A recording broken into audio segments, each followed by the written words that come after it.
नमस्कार, इतिवृत्तांतमध्ये आपलं स्वागत। सुरुवातीला एक नजर आजच्या ठळक घडामोडींवर।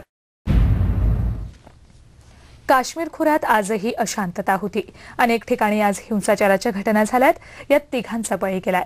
कालपासून एकूण मृतांचा आकडा 21 झालाय। पुलवामा भागात आज उसळलेल्या हिंसाचारात 20 जण जखमी झालेत।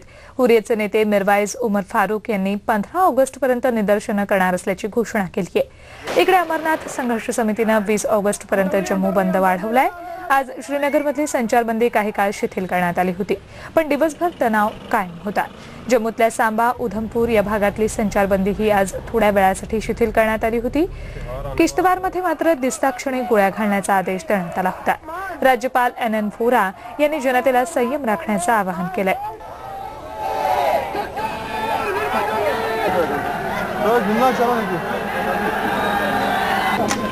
15 अगस्त तक जो है हमारा पीसफुल एजिटेशन जारी रहेगी।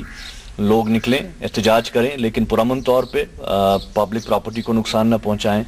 किसी फर्द या किसी जमात के खिलाफ हमारी एजिटेशन नहीं है। दरम्यान गृहमंत्री शिवराज पाटील यांनी पंतप्रधानांची भेट घेऊन जम्मू काश्मीरमधल्या परिस्थितीची माहिती दिली आहे। जमिनीच्या वादावर तोडगा काढण्यासाठी सरकार एक समिती स्थापण्याच्या विचारात असल्याची माहिती गृह मंत्रालयाच्या सूत्रांनी दिली आहे। जम्मू श्रीनगर महामार्गाचा ताबा लष्करानं घेऊन वाहतूक सुरळीत केल्याची माहिती पाटील यांनी दिली आहे। तसंच सर्वपक्षीय नेत्यांनी सुचवलेल्या उपायांवरही त्यांनी पंतप्रधानांशी चर्चा केली। तेल, गॅस यासारख्या जीवनावश्यक वस्तूंनी भरलेले ट्रक काश्मीरकडे रवाना केल्याची माहिती गृह मंत्रालयाच्या प्रवक्त्यानं दिली आहे। जम्मू काश्मीरमध्ये शांतता स्थापन करण्यासाठी आता अध्यात्म गुरु श्री श्री रविशंकर यांनी पुढाकार घेतलाय। त्यांनी आज हुरियतमधल्या दोन्ही गटांच्या अध्यक्षांची भेट घेतली। रविशंकर यांनी सय्यद अली शाह गिलानी यांचे म्हणणं शांतपणे ऐकून घेतलंय। राज्यातल्या सामान्य जनतेच्या भल्यासाठी आंदोलनाला जातीयवादी रंग देऊ नये असं मत दोघांनी नोंदवलं।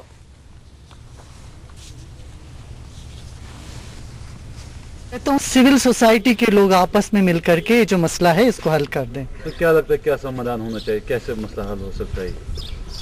तो जरूर होना चाहिए कि सबको इंसाफ मिलना चाहिए। पाकिस्ताननं जम्मू काश्मीरमधल्या चिघळलेल्या परिस्थितीचं भांडवल करण्याची तयारी केली आहे। भारतानं कालच पाकिस्तानला अंतर्गत बाबीत ढवळाढवळ करू नका असा इशारा दिला होता, पण हा इशारा धुडकावत पाकिस्ताननं काश्मीरमधल्या गोळीबाराचा धिक्कार केलाय। काश्मीरी लोकांवर अन्याय होत असल्याचं सांगत संयुक्त राष्ट्रांकडे दाद मागणार असल्याचं पाकिस्ताननं ठरवलंय।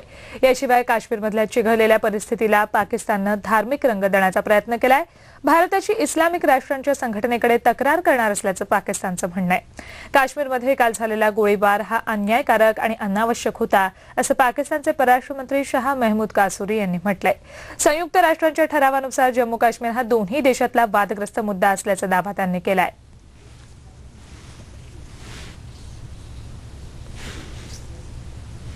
have condemned it. We are gravely concerned and we are calling upon the international community, particularly the United Nations, OIC and the international human organizations to take notice of these gross violations of human rights. Amarnath देवस्थान मंडळाला जमीन परत देण्याच्या मागणीवरून भाजप आणि विश्व हिंदू परिषदेनं आज 2 तासांसाठी देशव्यापी चक्काजाम केला। अनेक ठिकाणी या आंदोलनाला संमिश्र प्रतिसाद मिळाला। राजधानी दिल्ली आणि परिक्षेत्रात हे आंदोलन सगळ्यात जास्त यशस्वी ठरलं। अनेक ठिकाणची रेल्वे आणि रस्ता वाहतूक बंद करण्यात आली। दिल्ली जयपूर रेल्वे मार्ग बऱ्याच वेळासाठी अडवण्यात आला। गुजरातमध्येही आंदोलनाला चांगला प्रतिसाद मिळाला। आंदोलकांनी अहमदाबाद वडोदरा एक्सप्रेस मार्गही अडवण्याचा प्रयत्न केला, पण पोलिसांनी त्यांचा प्रयत्न हाणून पाडला। जालंधरमध्येही अनेक ठिकाणी रेल्वे आणि रोड वाहतुकीवर आंदोलनाचा परिणाम जाणवला। अमरनाथ देवस्थान मंडळाला जमीन दिली नाही तर सरकारला यापेक्षाही गंभीर परिणामांना तोंड द्यावं लागेल असा इशारा VHPनं दिलाय। ओरिसा, बिहार आणि महाराष्ट्रातही अनेक ठिकाणी वाहतुकीची कोंडी झाली, पण बाकीच्या राज्यात आंदोलन फारसे यशस्वी झालं नाही। दरम्यान आंदोलनादरम्यान हरियाणातल्या अंबालामध्ये एका 70 वर्षीय वृद्धाचा मृत्यू झालाय। चक्काजाममुळे त्यांना वेळेवर रुग्णालयात दाखल होता आलं नाही। आजच्या इतिवृत्तांतामध्ये इथेच थांबूयात। नमस्कार।